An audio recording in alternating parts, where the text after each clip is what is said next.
This is the Sergio Rodriguez Show. Welcome, everybody, to the Sergio Rodriguez Show, a show unlike any other. Today, interesting show in terms of the weekend of football that we had.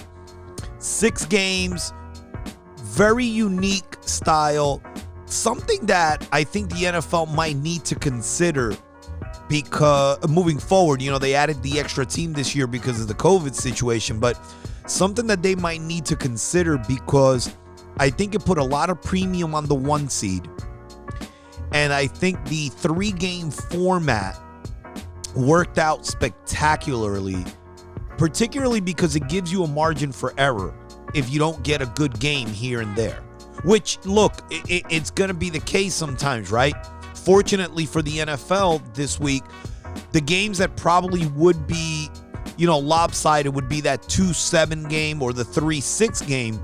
But the 2-7 game in the AFC, Buffalo and Indianapolis was a great game.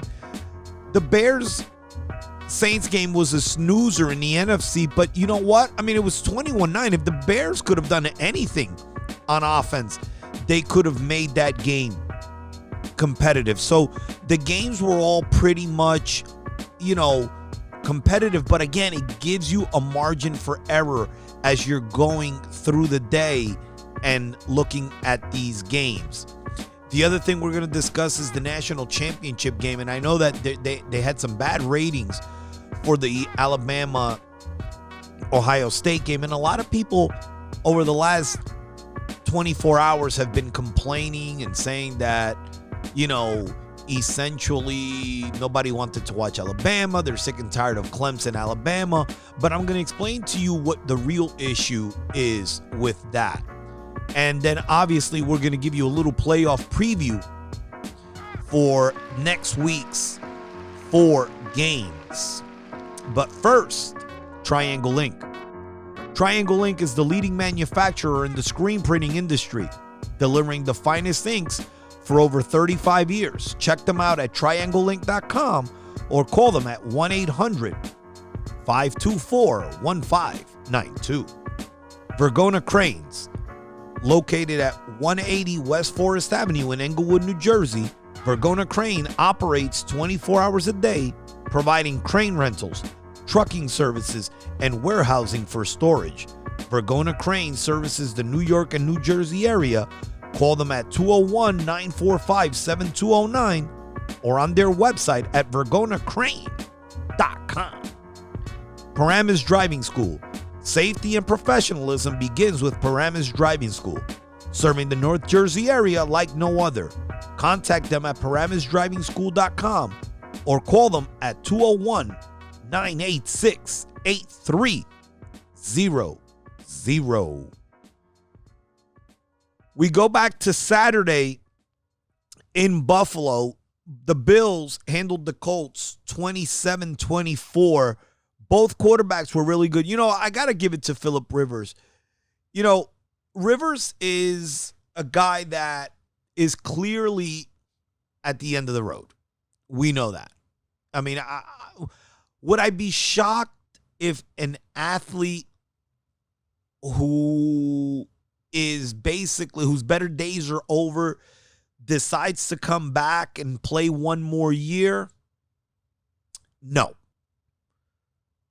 Should he come back and play one more year? Probably not. I think him and Roethlisberger should just walk away and leave this in the hands of some younger guys. But if this was Phillip Rivers' last game, I'm going to give him some credit because he was as good as he could be at this age. He wasn't efficient. I mean, he was 27 for 46, right? I guess for him, that's pretty good. I mean, it's really, it's as good as you can get right now. But he was 27 for 46, 309, and 2 touchdowns.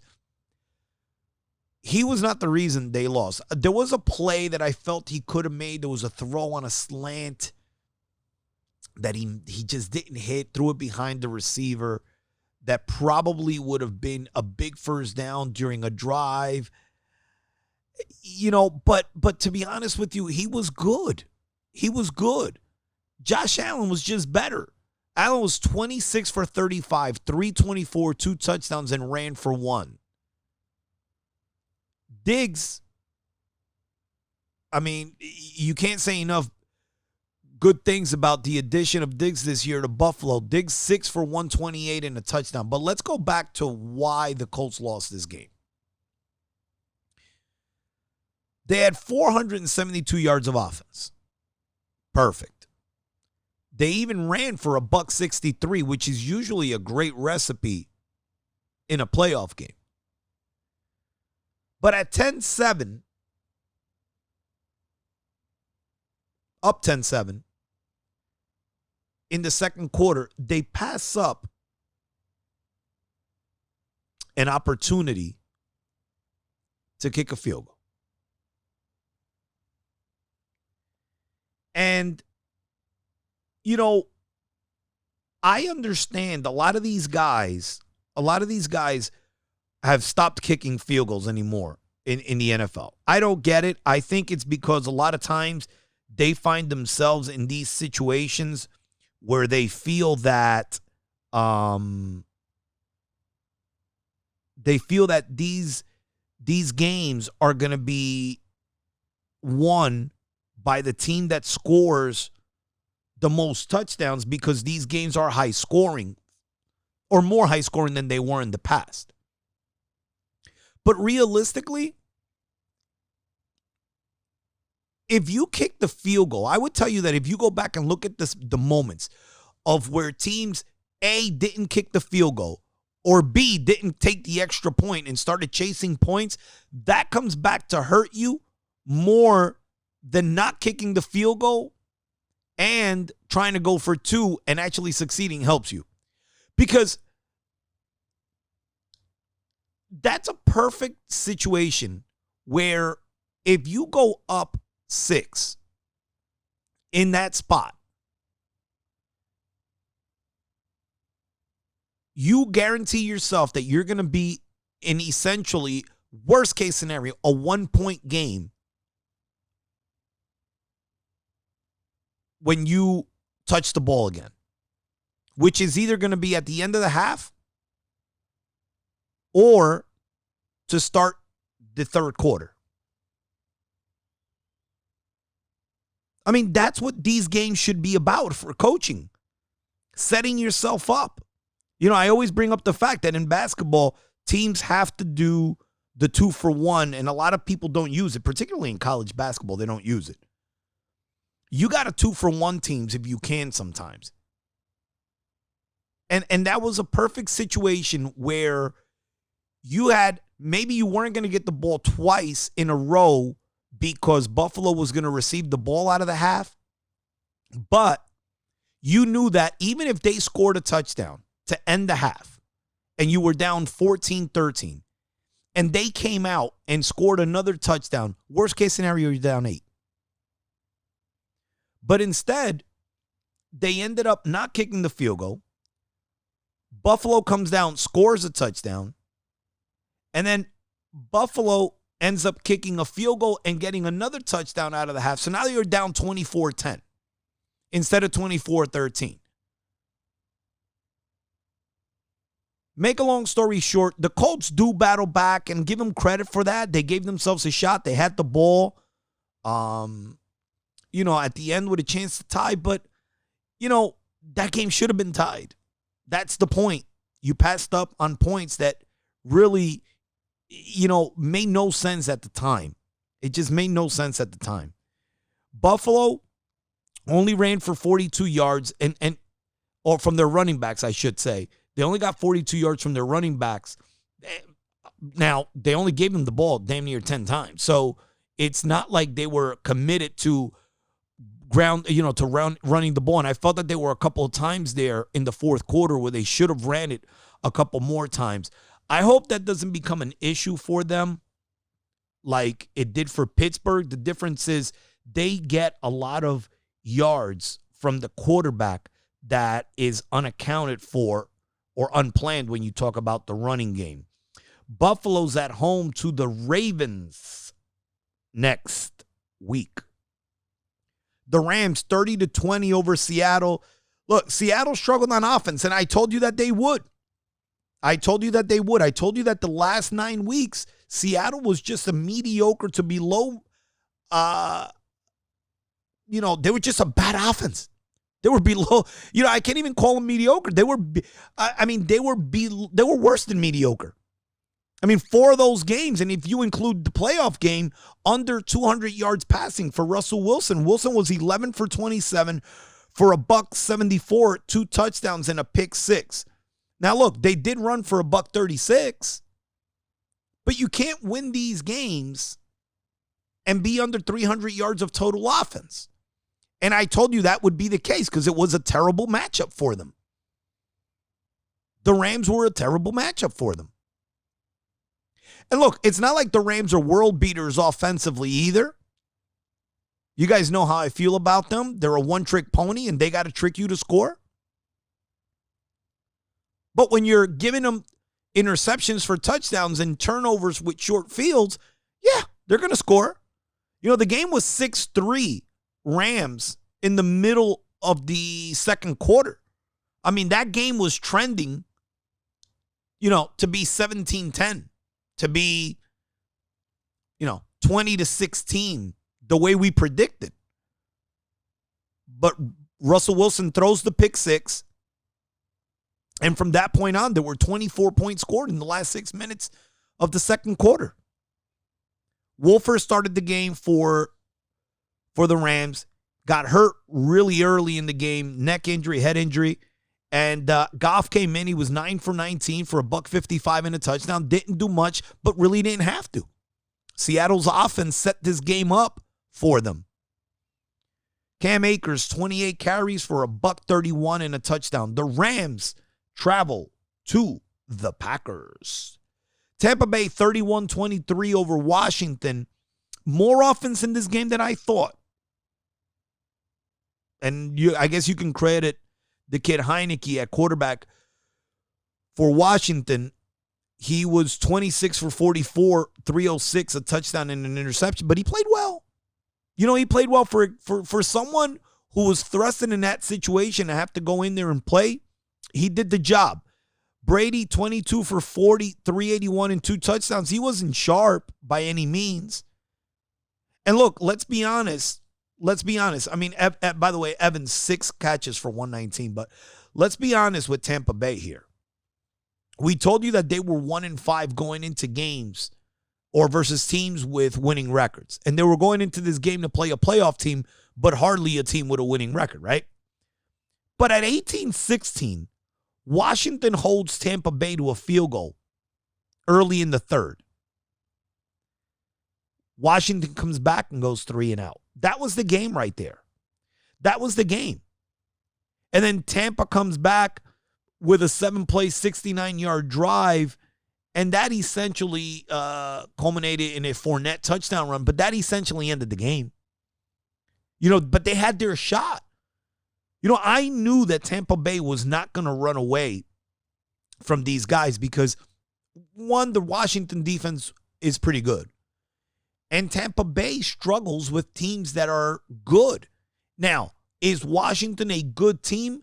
No. But the side of the defense, but the side, which is the defensive side, who was playing Tampa's main side, which is their offense, was going to neutralize them a little. They just don't have enough offense to beat Tampa. But if Tampa would have been playing a team with a decent offense, yeah, they would have gone down. Tampa is not as good as their record says they are. And now they travel to the Saints next week.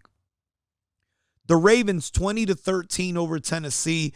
And I was shocked by this game. I really did not think that Tennessee would lose this game, especially not after they went up 10-0. The Titans up 10-0 with the momentum, and they allowed the Ravens to tie it with essentially what came down to a defensive breakdown and a nice run by Lamar Jackson, a good football play by a good football player. On a 3rd and long, you're about to get them off the field. He runs out of the pocket and he scampers damn near 50 yards for a touchdown. That gave them life. It put them back in the game. If Tennessee goes into the half up 10-3, it's a whole different ball game. It gave the Ravens life. Tennessee could not get going on offense either, and that was another issue. Tannehill was 18 for 26 for $165, did throw a touchdown, also had an interception at the end of the game. Henry, 18 for 40. He had 40 yards. The Ravens held a 2,000-yard runner to 40 yards this game. They only had 209 yards of total offense, but they still could have won this game, which is something that has to worry you if you're a Ravens fan going into Buffalo next week, because you essentially played as good a game as you can play in terms of how you would script a game. Lamar Jackson did his thing. He threw for 170-something yards, which is what he does. I think he threw for 179. Did have the interception early in the game. He ran for 136. Those are his games, and you played solid defense. But that's not going to cut it against Buffalo. At least I don't expect it to. The Ravens did have 401 yards of offense, and 236 of that came rushing. Baltimore is at Buffalo next week. I'm sorry, Baltimore. Yeah, Baltimore's at Buffalo next week. The Saints, 21-9 over the Bears. The Bears, 239 yards of total offense. You're seeing the trend here. It seems like these teams who were traditionally bad on offense, Washington did okay, but the Bears struggled. Tennessee, who is not traditionally bad on offense, struggled. But in each one of these games had one of these teams that just cannot muster up enough offense, particularly when they needed it. The Bears damn near scored 6 points on the last play of the game. So this game was basically 21-3. The game, look, at 14-3, the game was in danger already for the Bears. And then the Saints go on a 15-play, 9-minute drive. At that point, ball game.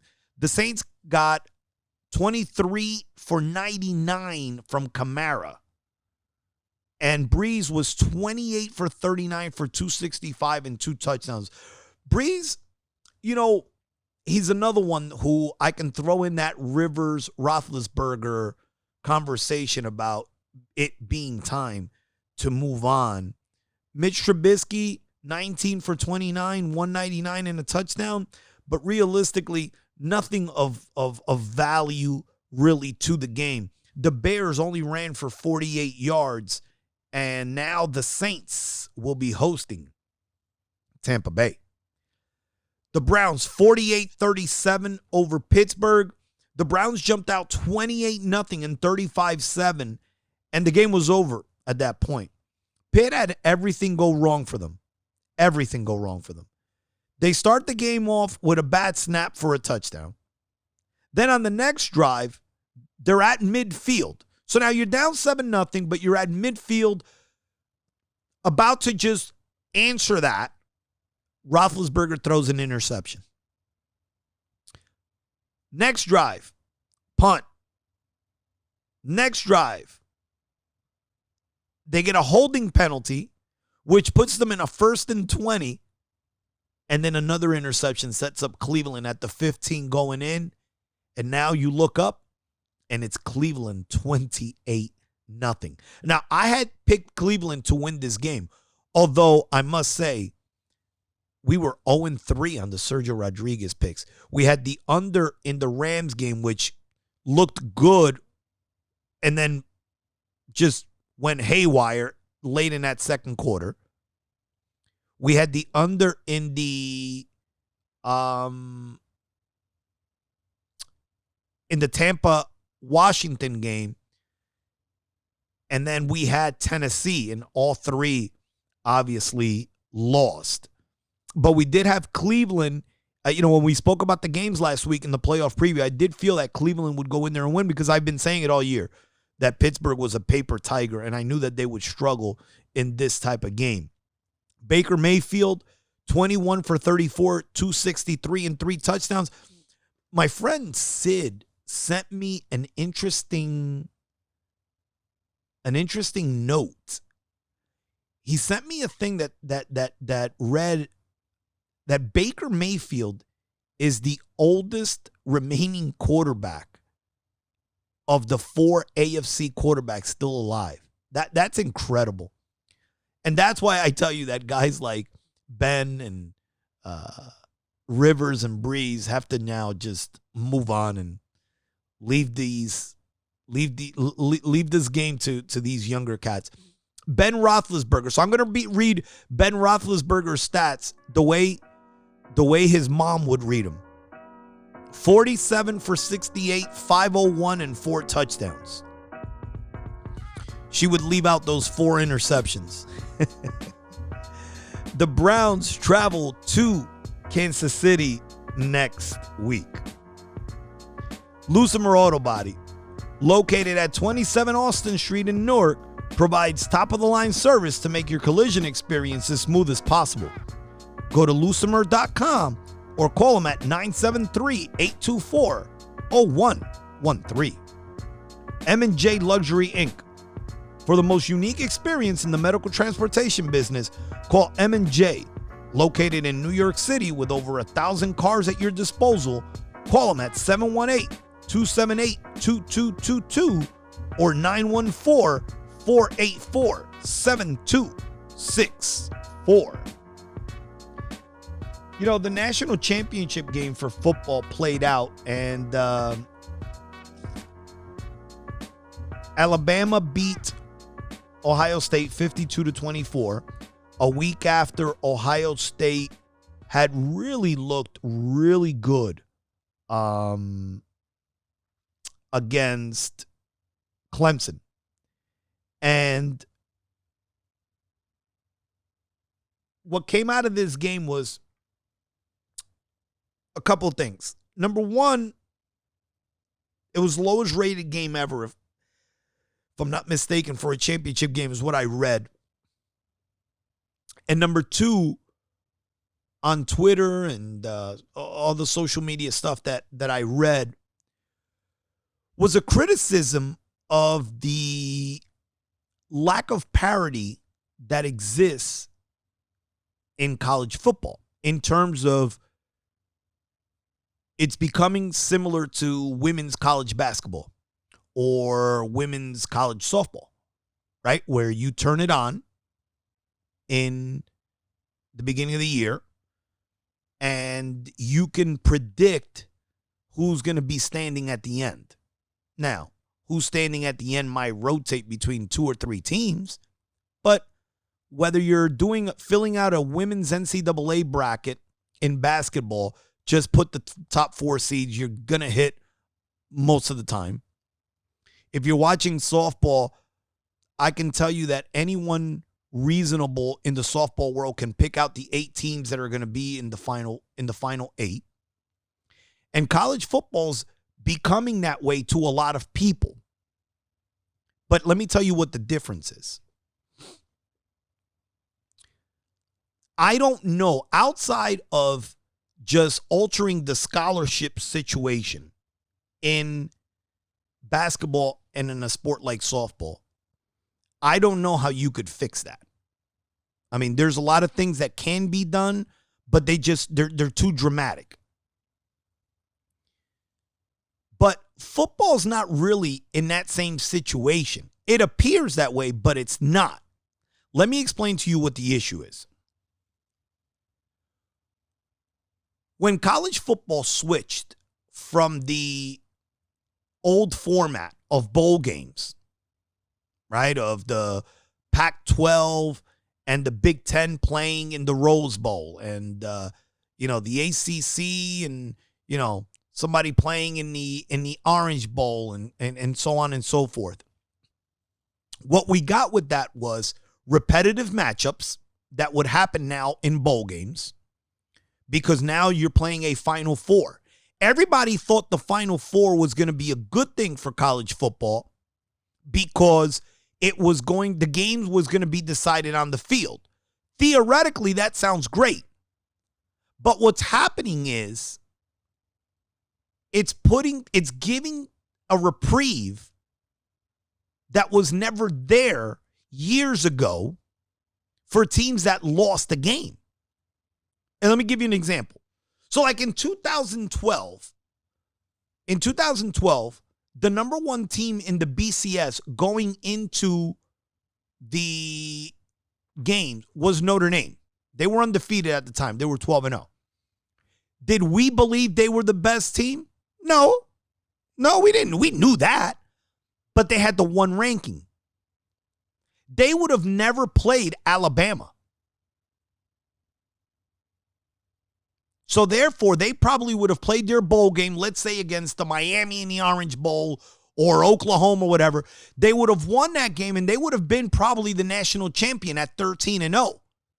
Clearly not the best team, but they had the ranking because Alabama had lost earlier in the year. That's a title Alabama would not have. So in the 80s, when Miami was winning 4 titles in 7 years, they probably could have won 7-7 in this format. But that format didn't exist. Or this format didn't exist. So if you lost to Florida State, you were out. And if you lost one game, you needed to hope that if you were the 3 seed or the third ranked team and you were playing the 6th ranked team in, the Sugar Bowl, you had to hope that the 1 and the 2 ranked teams lost so you could be the next team up. Another example of that was 2017. Another year Alabama won. Alabama was the 4 seed in the bracket. The 1 seed that year was Clemson. Alabama beats Clemson. So back in 1991, that would have made the second-ranked team in the country the national champion. Well, Oklahoma lost as the 2 to Georgia. Georgia would have won the national title that year.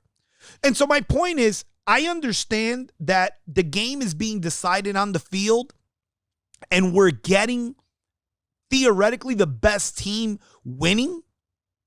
But the fact is that the disparity in the talent is not that far off between these teams. They are losing. They're just losing during the regular season, but they're losing so early and they're getting a reprieve. They're getting another crack. We would have always had this same situation if this same situation in terms of the bowl games or in terms of the BCS was around in the 80s and 90s. So I don't see any more dominance from a team like Alabama than we would have had from a Miami, than we would have had from a Nebraska. It's just that they're being given a reprieve. It sucks because something that they thought would help is actually hurting. And let me tell you something. If you go to 8 teams, which is what I hear every year, it'll be worse. Because then you're definitely not going to be able to keep out teams like Alabama, teams like Clemson. Because even in a bad year, they're better than most. And if they happen to stub their toe twice, they'll get in as an 8 seed. So, it's crazy that everybody thinks that there's this disparity, but the disparity is in the system. If you want parity, you have to make the regular season count the way it did back in the 80s and 90s. That's the solution. Fairfield Physical Therapy, located in the Fairfield Commons, Suite G106, is owned and operated by Justin Solotov, who has over 20 years of experience in the field of orthopedic physical therapy. Call Justin at 973-276-1313 and stop living with pain and discomfort. And by the way, I have to have Justin on. Justin's a big sports guy. More importantly, a big St. John's guy. I got to do about a 10 or 15 minute spot with Justin to talk about St. John's pretty soon. Epic Car Service, recognized as the #1 service in New York City by medical transportation standards, located in the Bronx, New York, Epic Car Service will make your commute a safe and comfortable experience. Call Epic at 718-401-3742 or 844-666-6278. The gambling portion / playoff preview portion of this program is sponsored to you by Stan Sports Center. Stan Sports Center is your local full-service authorized team dealer for all of your favorite sports brands. Family owned and operated, Stan's has proudly supplied apparel, uniforms, equipment, varsity jackets, and much more for the entire tri-state area since 1946. Find them online at stansportsctr.com and contact them today for your sporting goods needs. Let's go to Saturday. Game 1 on Saturday. The team that I think will win the Super Bowl, the Green Bay Packers, will be on display. They are a 6.5-point favorite at home, 4 o'clock game. The total's 45.5 versus the Rams. Look, this game is going to be very simple. Green Bay's either going to win this game 28-17 or they're going to win 28-24. The reason I say that is because, like I always tell you guys, the Rams need to score early. If you get out of the first quarter and the Rams don't have 7 to 10 points on the board, unless Green Bay pulls a Seattle and basically just gives them the game, the Rams are not going to score more than 17 points. Now, I expect Green Bay to score, but I will say this. Going into the Tennessee game that Green Bay played late in the year, I said that Green Bay showed me a lot because Green Bay tends to struggle against physical teams. I don't know if the Rams have enough offense to actually punish Green Bay if they have an off day offensively. Although understand that an off day offensively for Green Bay is going to be 24 points. I like Green Bay in this game, and I like them to cover the 6.5. Game 2 on Saturday is Buffalo. Baltimore travels to Buffalo. Buffalo's a 2.5-point favorite, and that total is 50. Little bit of a confusing line for me. I think Vegas is banking on the fact that a lot of people are going to bet Baltimore based on the fact that, like I mentioned last week, they've been playing playoff football for about 6 or 7 weeks, and they just played on TV this past weekend. And obviously, won. Because that line basically tells me that you really believe, Vegas believes that on a neutral field, Baltimore is a 0.5-point favorite over Buffalo. I just find that hard to believe. So I got to believe that the line is that low because they know that the money's going to be on the Baltimore side, and they figure, why are we going to give the team that's going to get bet the most points? Buffalo played a tighter game with the Colts than probably was expected, although that game was 24-10. So I don't know what Vegas might be thinking. The only thing I can figure, like I said, is why give more points to a team where we feel the money's going to go that way anyway. So I'm interested to see how that money, if that switches, that line might even go to 2 by the time that game's over. I still like Buffalo coming out of the AFC. I'm not going to jump ship, and I expect them to at least be able to put up 24 to 27 points.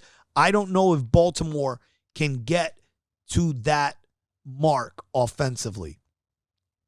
Sunday at 3 o'clock, Kansas City hosts Cleveland, and they're a 10-point favorite, and the total is 57. Cleveland can do some damage on the ground. And Cleveland has the recipe that you would need to beat Kansas City, right? Because if you run the ball and you keep them on the sideline, Mahomes doesn't touch the ball. The problem that Cleveland's going to have is twofold. One, Mahomes doesn't need more than a minute and a half to score. So they can give you the time of possession and still score 30. But the thing that would bother me the most if I were a Cleveland fan is that Cleveland seems to have, even in games where they look good and dominate, whether it was the Cowboy game this year, whether it was even on Sunday against Pittsburgh, they're going to have a quarter to a quarter and a half where the defense just gives up, 25 points. I mean, it's just uncanny. And 25 points to average teams or average offenses is going to be 40 if you play that game with Kansas City. So I could see this game being close for a while. And look, I could even see Cleveland getting a backdoor cover, but I just find it hard to believe that for 4 quarters, they're going to control the Chiefs from scoring over 30 points. The last game of the weekend is going to be Tampa Bay traveling to New Orleans. The Saints are a 3-point favorite, and the total is 52.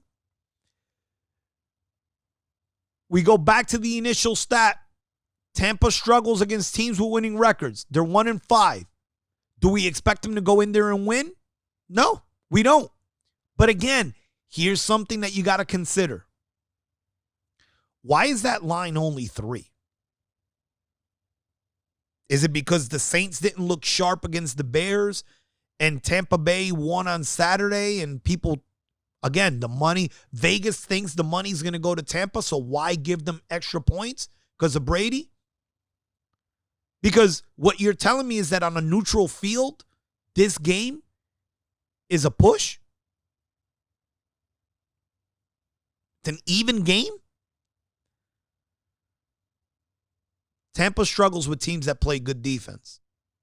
And their defense is highly overrated, Tampa Bay's. I expect the Saints to win this game. And I expect them to cover. Give you a score in that. Probably 27-20. How's that? 27-20. I will tell you, if I had to rank these games in order of must-watch, Game 1 is definitely Buffalo-Baltimore. Game 2 would be Kansas City and Cleveland. Game 3 would be Tampa-New Orleans. And Game 4 would be Green Bay and the Rams. I think the Green Bay-Ram game, out of all the games, has the opportunity to be probably the worst game of the weekend in terms of the way the score dictates the things that occur in the game. It could be a snoozer in the fourth quarter. Well, once again, thank you everybody for listening to the Sergio Rodriguez Show. Next week, we are down to 4 teams, and hopefully we get going now with a little bit more hoops. I know we wanted to put out a big hoop show last week, but we ended up doing the Mets trade of Lindor kind of threw a little monkey wrench into that, but I promise that we're going to get into some hoops moving forward for you NBA and college basketball lovers. And remember that the Sergio Rodriguez Show is a show unlike any other.